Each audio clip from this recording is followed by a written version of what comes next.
மேகதாது அணை பிரச்சனை பற்றி சொல்லிட்டே இருக்காங்க, நிறைய பேசிகிட்டே இருக்கோம். மேகதாதுல அணை கட்டுறதுனால என்ன பிரச்சனை? முதல்ல அந்த நதிநீர் பங்கீடு காவிரியிலேருந்து வர்றது, அதை பற்றி தமிழகத்தின் உயிர்நாடியான வாழ்வாதாரம் காவிரி ஆறு தான். அந்த ஆற்றினை முடக்கும் முயற்சி தான் மேகதாது அணை. இந்த அணை குறித்து இறுதி தீர்ப்பை பிப்ரவரி மாதம் 2007 நடுவர் மன்றம் வழங்கியது. நடுவர் மன்ற தீர்ப்பில் 270 டிஎம்சி கர்நாடகாவுக்கும் தமிழக எல்லையில் அவர்கள் 192 டிஎம்சி வழங்க வேண்டும் என்று உத்தரவிடப்பட்டது. அந்த 192 டிஎம்சி தமிழகத்திற்கு வழங்கும்போது கபினி அணையிலிருந்து 60 டிஎம்சியும் கிருஷ்ணராஜசாகர் அணையிலிருந்து 52 டிஎம்சியும் வழங்க வேண்டும். மேலும் கிருஷ்ணராஜசாகர் கபினி அணையிலிருந்து தமிழக எல்லையான பிலிகுண்டு வரையில் மழை பெய்தால் அந்த மழையை யாரும் தடுக்க மாட்டார்கள். அந்த மழை நீர் மூலமாக 80 டிஎம்சி வந்து சேரும். ஆக 192 டிஎம்சி வழங்குவதற்கு நடுவர் மன்றம் இறுதி தீர்ப்பை அளித்தது. இதற்கு பின்னால் நமக்கு வழங்கிய நீர் கூடுதலாக வேண்டும் என்று தமிழக அரசு உச்சநீதிமன்றத்தில் மனு தாக்கல் செய்தது. நீண்ட நெடிய போராட்டத்திற்கு பின் தான் காவிரி நடுவர் மன்ற இறுதி தீர்ப்பு அரசிதழில் 2013 வெளியிடப்பட்டது. உச்சநீதிமன்றத்தில் இந்த வழக்கு நடைபெற்று கொண்டிருந்தது. இந்த வழக்கு நடைபெறும் போது தமிழக அரசு சார்பாக வாதிட்ட சேகர் நாப்தே என்கின்ற வழக்கறிஞர் காவிரி ஆற்றில் மேகதாதில் அணைக்கட்டு கட்டுவதற்கு எங்களுக்கு ஆட்சேபம் இல்லை, ஆனால் எங்களுக்கு வழங்க வேண்டிய நீரை வழங்கிவிட்டால் போதும் என்று ஒரு வாதத்தினை வைத்தார்.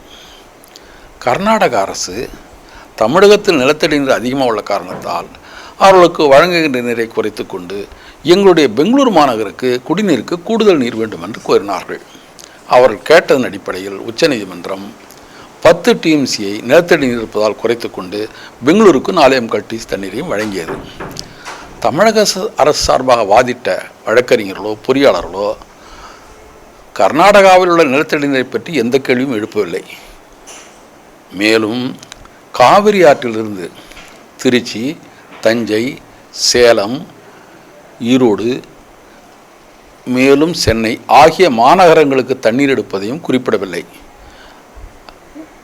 தருமபுரி, கிருஷ்ணகிரி, வேலூர், ராமநாதபுரம் கூட்டு குடிநீர் திட்டங்களுக்கு தண்ணீர் எடுத்ததையும் கூறவில்லை. இந்த நகரங்களுக்கும் இந்த மாவட்டங்களுக்கும் கூடுதல் தண்ணீர் வேண்டும் என்று இவர்கள் கோரிக்கையை வைக்கவில்லை.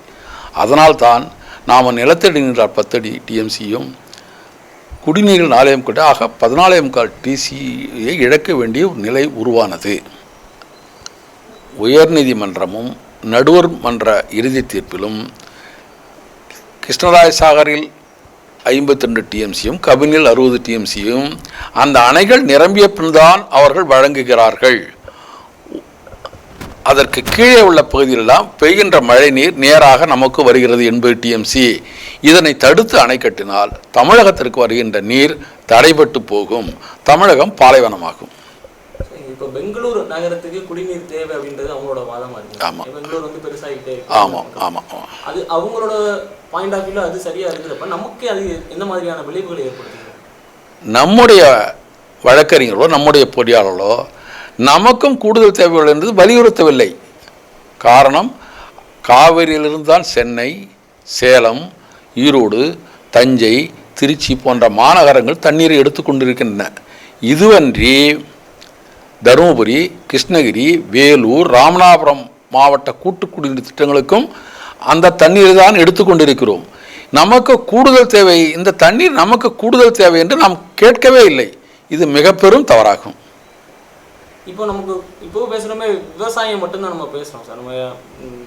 நம்ம அவர்கள் இறுதி தீர்ப்பு வழங்கும்போது அந்தந்த மாநிலங்களுக்கு வழங்குகின்ற கர்நாடகா வழங்குகின்ற 270 டிஎம்சிலையும் தமிழகத்திற்கு வாங்குகிற 192 டிஎம்சிலும் தான் அவர்கள் குடிநீராக இருந்தாலும் தொழிற்சாலைகளுக்காக இருந்தாலும் விவசாய பணியாக இருந்தாலும் எடுத்துக்கொள்ளலாம். கூடுதலாக எதுவும் கேட்கக்கூடாது என்றுதான் நடுவர் மன்ற இறுதி தீர்ப்பு. இந்த தீர்ப்பு உச்சநீதிமன்ற தீர்ப்புக்கு இணையானது. இதனை வலியுறுத்தி நம்ம யாரும் உச்சநீதிமன்றத்தில் வாதாடவில்லை. தமிழ்நாடு அரசு வந்து தேசிய பசுமை தீர்ப்பாயத்துக்கு கம்ப்ளைண்ட் ரைஸ் பண்ணியிருக்காங்க அப்படின்ற ஒரு தகவல் பண்ண போகிறாங்க. பண்ணலை, நேற்று பேப்பரில் போட்டுருக்கேன், பண்ணலான்னு நினைக்கிறாங்க. இது காலதாமதமான ஒரு முடிவு. காரணம், 2011ஆம் ஆண்டு மே மாத இறுதியில் தென்மண்டல பசுமை தீர்ப்பாயம் காவிரி மேலாண்மை வாரியத்திற்கு ஒரு தாக்கீது அனுப்பியது. என்ன தாக்கீது என்றால், நீங்கள் வனத்துறை, சுற்றுச்சூழல் துறை, மேலும் அங்கு வாழ்கின்ற மக்களுக்கு வாழ்வாதாரத்திற்கு என்ன ஏற்பாடு செய்துள்ளது என்று கேட்டு அறிக்கை கேட்டது. சூமோட்டோவாக தென்மண்டல பசுமை தீர்ப்பாயம் அந்த நடவடிக்கை எடுத்தது. ஆனால் தேசிய பசுமை தீர்ப்பாயம் இந்த மாதிரி பிரச்சனைகள் சூமோட்டோவாக கேட்கக்கூடாது என்று அந்த உத்தரவுக்கு தடை உத்தரவு பிறப்பித்தது. இதனை எதிர்த்து தமிழக அரசு எந்த நடவடிக்கையும் எடுக்கவில்லை. இதுதான் கடந்த 5 ஆண்டுகளாக பசுமை தீர்ப்பாயத்தில் நடவடிக்கை எடுக்க காரணம். சரி, இப்போ மேகதாதுல அணை கட்டிட்டா என்ன ஆகும் சார்? ஏன்னா கேஆர்எஸ் அணையிலிருந்து தண்ணி ரொம்ப நாள் தான் திறந்து விடுறாங்க, தண்ணி ரொம்ப நாள் திறந்து விடுறாங்க. உபரிநில பகுதியிலேருந்து வரக்கூடிய தண்ணீர் தடைபடுமா சார்? இந்த 2 அணைகளும் நிரம்பி வந்த பிறகு அந்த உள்ளூர் பகுதியில் பெய்கின்ற மழையும் சேர்ந்து இந்த டேமுடைய ஸ்டோரேஜ் கெப்பாசிட்டி 67 டிஎம்சி. இந்த 67 டிஎம்சி நிரம்பிய பின் தான் நமக்கு தண்ணீர் வரும். ஆக குறுவை சாகுபடி இல்லை என்ற ஒரு சூழ்நிலை உருவாகிவிடும். மேலும் மழை மிக அதிகமாக பெய்தால் தான் நமக்கு தண்ணீர் வரும், இல்லையே தண்ணீரே வராது. அப்போ நதிநீர் பங்கீடு தொடர்பாக வழங்கப்பட்ட உத்தரவுக்கு இது எதிராக தான் இருக்கும். என்றைக்குமே நதிநீர் பங்கீட்டை கர்நாடகா மதித்ததும் இல்லை. அது உச்சநீதிமன்றமாக இருந்தாலும் சரி, ஒன்றிய அரசாக இருந்தாலும் சரி, எவராக இருந்தாலும் தன்னுடைய சுயநலத்திற்காக அடுத்தவனை பற்றி சிறிது கூட கவலைப்படாத ஒரு அரசு தான் கர்நாடக அரசு. பிளே ஸ்டோர் மற்றும் ஆப் ஸ்டோரில் இருந்து பாலிமர் செயலியை QR கோடு மூலம் பதிவிறக்கம் செய்யுங்கள். செய்திகளை உடனுக்குடன் பெறுங்கள்.